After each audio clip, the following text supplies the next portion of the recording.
Bem-vindo, doutor Felipe Botaya. ¿Cómo estás? Muy bien, Mónica, y encantado de estar contigo y te agradezco mucho el tiempo que me dedicas. Gracias, de verdad.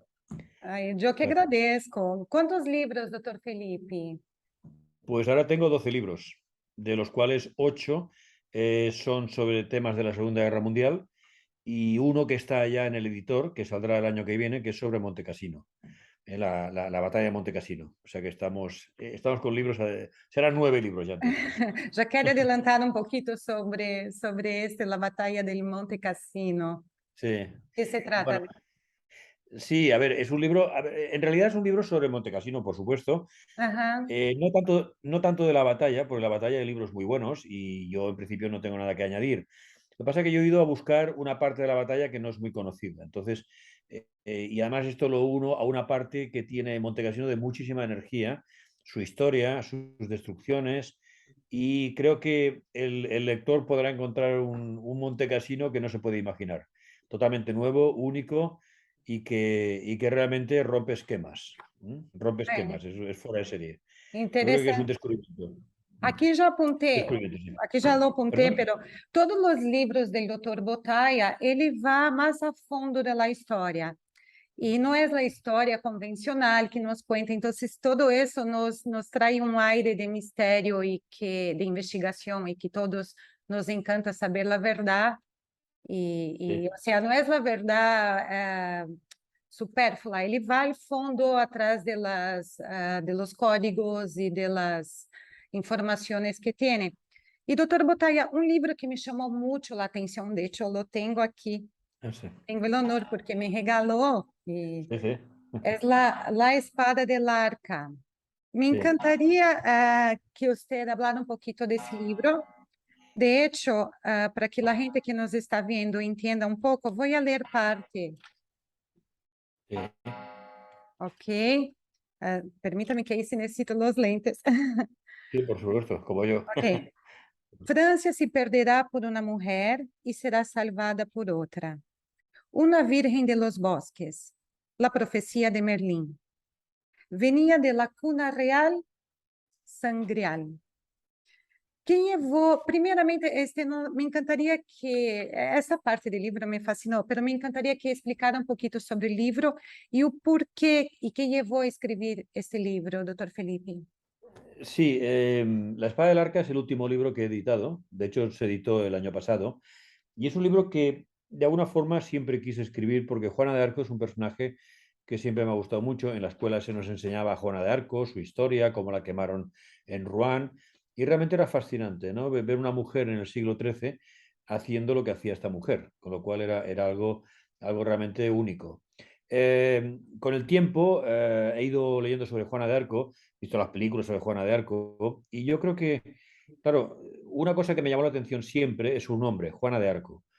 Entonces la pregunta es, claro, en aquella época cuando ella vivía, los apellidos no existían, o mínimo, vamos, generalmente eran apellidos que tenían que ver con el lugar, es decir, pues el del río, o el del castillo, o el zapatero, o el herrero, es decir, tenían que ver con oficios o con lugares. Entonces, Juana de Arco se supone que nació en Domremy, que es un pueblo en la Alsacia francesa, en el norte, donde yo estoy mirando el pueblo, y pasé incluso por él, y no fui capaz de encontrar ningún arco, y tampoco ella en el combate era arquera. Entonces, la pregunta es, Juana de Arco, ¿por qué? Y entonces llegué a la conclusión que con el paso del tiempo su nombre se fue, digamos, diluyendo, porque en realidad ella era Juana del Arca. Cuando digo Juana del Arca me estoy refiriendo al Arca de la Alianza, porque ella fue la defensora del arca y ella de alguna forma tenía conexión con el arca. Ella era telépata y tenía capacidad para conectar con el arca. Como sabemos por la Biblia, el arca era un instrumento de comunicación con Dios. Y aparte de un arma, aparte del maná, aparte de varias cosas, el arca de la alianza eran varias cosas. Y ella tuvo la ocasión de tener el arca y trabajar con el arca porque los templarios llevaron el arca a Francia, una de las arcas, porque hubo varias.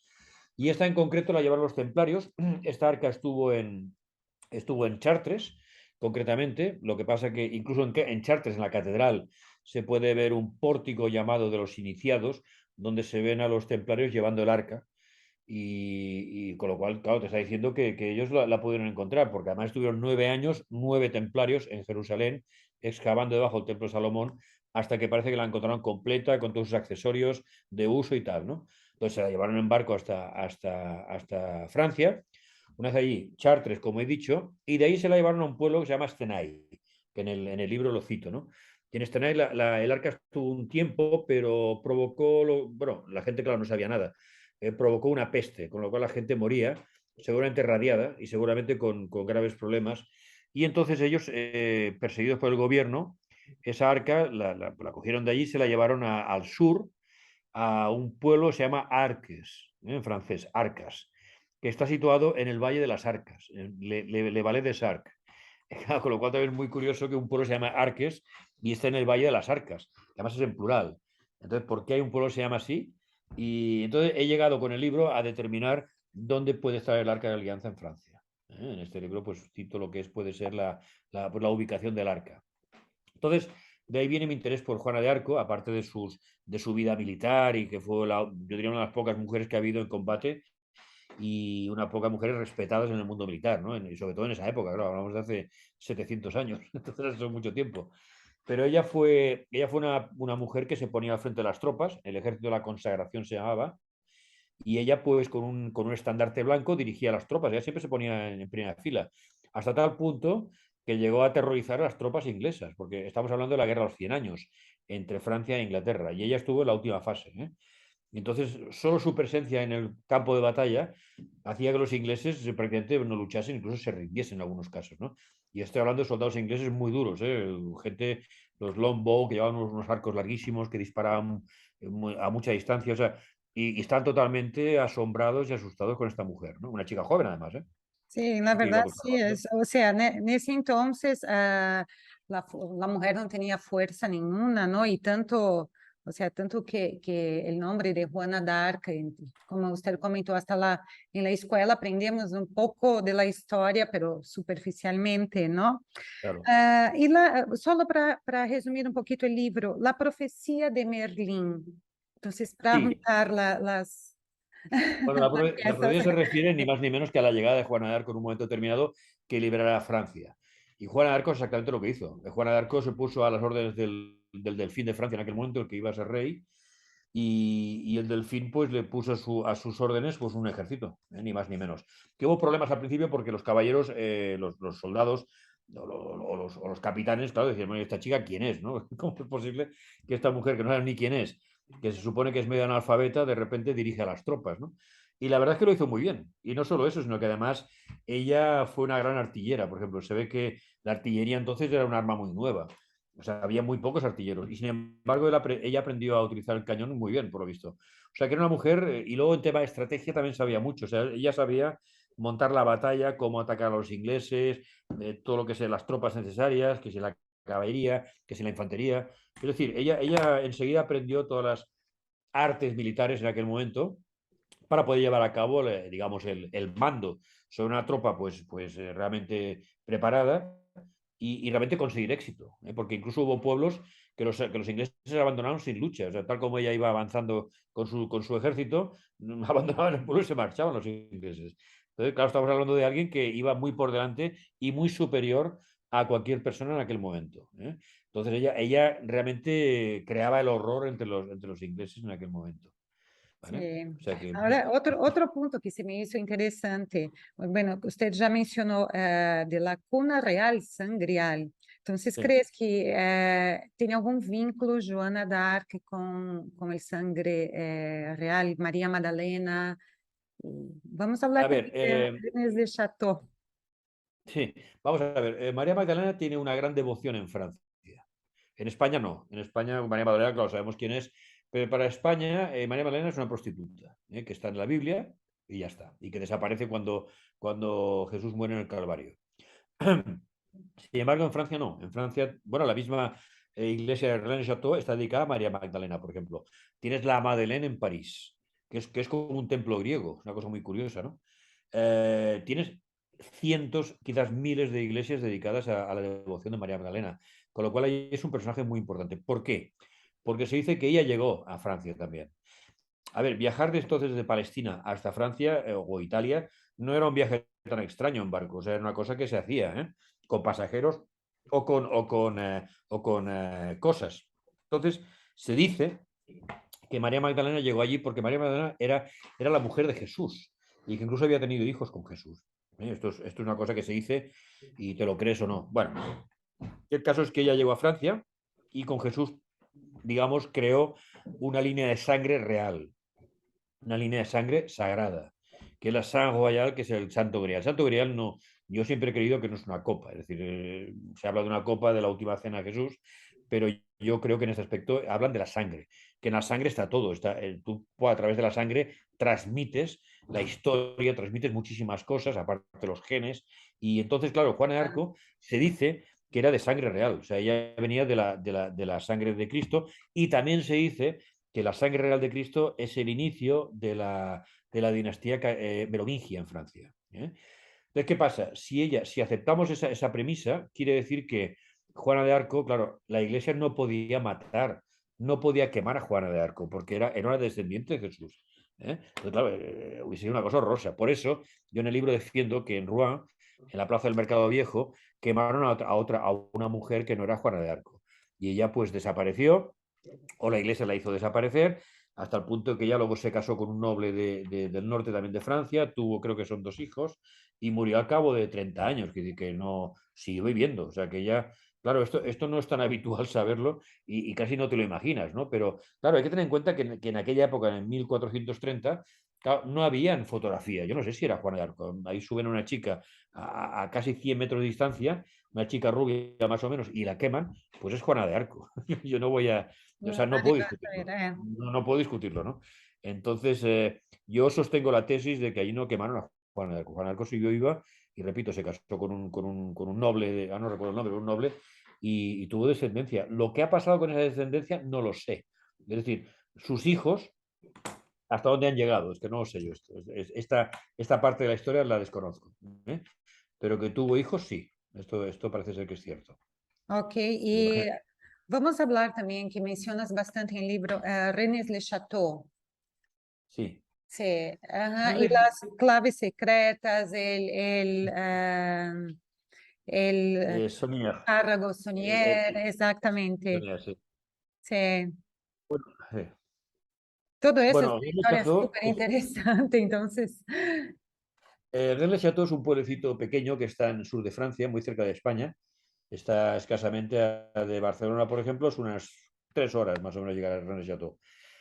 Es un pueblo que no tendría más importancia, sería un pueblo más de Francia, pero resulta que allí, a final del siglo XIX, principio del XX, hubo un sacerdote que era Sonier, se llama Sonier, y este hombre, pues, bueno, puedes imaginarte que era un hombre pues muy, muy humilde en términos económicos. Le dieron esa iglesia para que él la gestionase, la iglesia de María Magdalena, como he dicho antes, y es curioso porque el padre Sonier era devoto de María Magdalena, era devoto de Juana de Arco y era devoto de la Virgen Negra. Las vírgenes negras, como la de Montserrat, suelen ser vírgenes paganas de origen, ¿eh? O sea que también es muy curioso, ¿no? Y en el caso, o sea que él tenía estas 3 figuras siempre en el altar. Cuando oficiaba misa, él tenía las 3 figuras allí. Entonces, este hombre, un día se dice que haciendo una reparación en el altar, porque quería reparar no sé qué, resulta que encontró algo que nadie sabe lo que es, que le convirtió en multimillonario de repente. Y hasta el punto que hizo una serie de reformas en la iglesia, que el coste de esas reformas en la iglesia y en la Torre Magdala, que es la Torre Magdalena, y en todo el jardín que tiene por allí, tuvo un coste similar a haber construido 8.000 iglesias en la época. ¿Eh? Quiero decir que él, wow. él, él no sabe dónde sacó el dinero, pero fue una cosa brutal. Nadie sabe qué encontró. Al parecer unos papeles, dicen, pero unos papeles que, claro, debió venderlos a alguien que le interesaba, pero unos papeles que quizás llevaban algún tipo de tesoro o llevaban algún tipo de cosa oculta que permitió la riqueza absoluta. O sea, era un hombre que incluso hizo varios viajes a París, hacía fiestas sociales en el Château, con cantantes de ópera, con políticos, con artistas, etcétera. Y nadie sabe a día de hoy todavía qué es lo que encontró, eh, qué era exactamente, ¿no? Incluso en su confesión al morir, tampoco lo dijo, quiere decir que no se sabe nada de todo esto, ¿no? Es un misterio. pero lo cierto es que encontró algo de repente que cambió su vida al 100%, ¿no? Sí, pero ya tuve la ocasión de estar allá y es una iglesia completamente peculiar y fuera de, o sea, de los, ¿no? parámetros de la iglesia convencional. Tú entras y tiene una figura Sí, satánica en la sí, sí, sí. entrada, es todo. Bueno, Entonces, ¿por qué eso, no? Como que a ver, sí, cuando tú entras en la iglesia a mano izquierda tienes un demonio, tenía un que es demonio en la Asmodeo. Es entrada. el demonio Asmodeo, que es el demonio del guardasecretos. El demonio que guarda los secretos. Que es el demonio que se dice que guardaba el templo de Salomón y un día Salomón se presentó para entrar en el templo. Salomón no llevaba en aquel momento una identificación y el diablo no le dejó entrar. Asmodeo no le dejó entrar. Y entonces Salomón volvió con la identificación y expulsó al diablo al desierto. Entonces es muy curioso que en esta iglesia esté el demonio Asmodeo, ¿no? Que en una iglesia no suele ver demonios, ni mucho É, menos, ¿no? Sin embargo, está allí, debajo de una pila bautismal, para bautizar a los niños. Y entonces es una iglesia que, fíjate que hay un Vía Crucis con las estaciones, pero tiene 14 estaciones, no 12, con lo cual es muy extraño. Y las dos últimas, en la última concretamente, creo que es la última, se puede ver cómo bajan a Cristo de la cruz de noche, que esse también es una outro cosa muy ponto, extraña, ¿no? sim.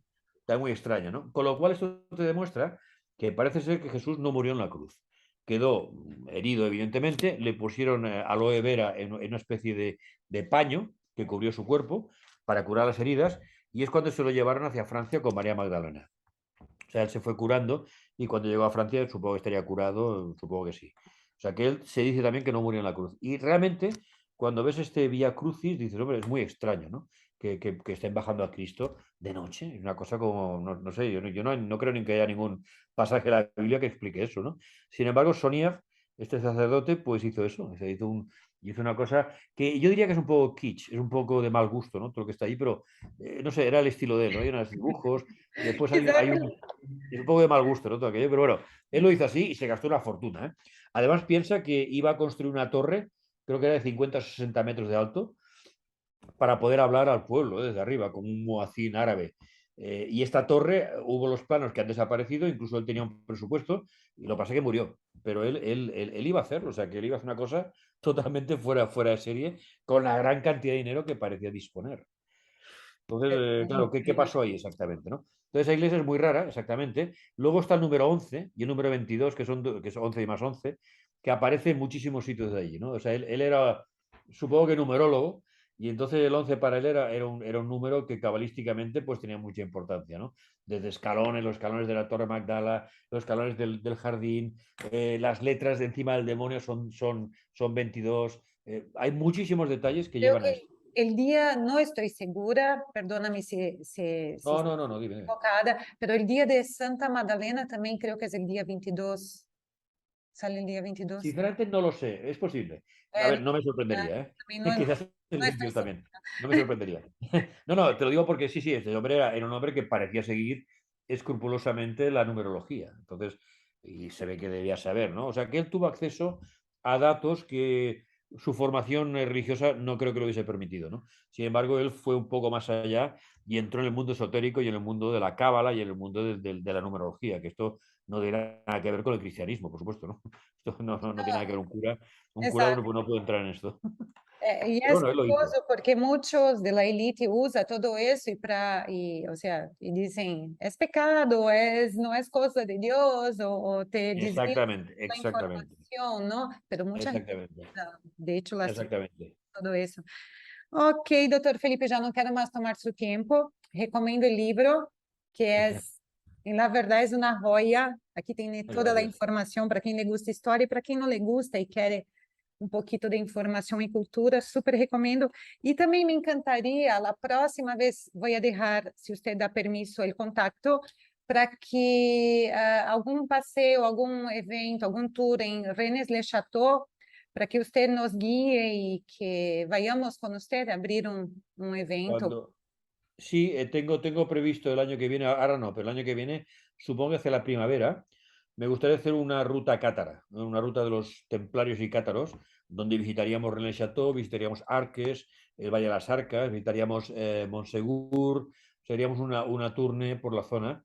y yo te avisaré sin falta y estaré encantado en que nos acompañéis, claro, por Ah, supuesto que sí. claro que sí. En un También par de días o tres. lo puedo poner para la gente que nos ve la Claro. información y va con usted, claro. Pues será un placer. He de prepararlo, pero bueno, ya he hecho un par y han salido muy bien. La gente está muy contenta, se come muy bien en la zona y buscaremos alojamientos. O sea, serían quizás un par de noches, unos 3 días, un par de noches, con autocar y visitar todo aquello.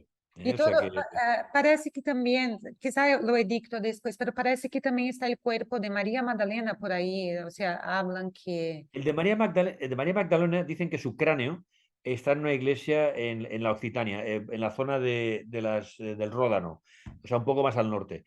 Quien dicen que está enterrado allí es Jesucristo, en una montaña, Wow, en el Monte Cardú, hasta sí. me pone, wow. Eso dicen.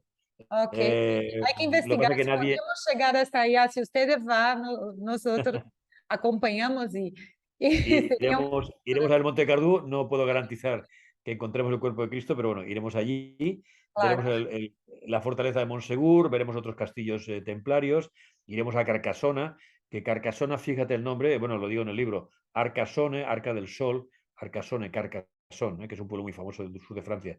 Es decir, incluso en la iglesia de Carcassonne tienes un gran mural de cristal donde son las bodas de Canaán, que es un pasaje de la Biblia. Y la claro. boda de Canaán se dice que es la boda de Cristo con María Magdalena, de Jesucristo con María Magdalena. O sea que también hay Wow. muchos misterios, ¿eh? Hay muchos misterios. Si pudiera, estaría aquí toda tarde platicando. Gracias, Es una gracias. caja de información, en la verdad. Bueno, más o Bueno, menos. Felipe, agradezco muchísimo su tiempo con nosotros y aprecio mucho tanta información, tanta cultura y ojalá podamos nos ver pronto y seguir con los viajes Por con... supuesto. Super recomiendo el libro, lo voy a poner también las fotos y todo.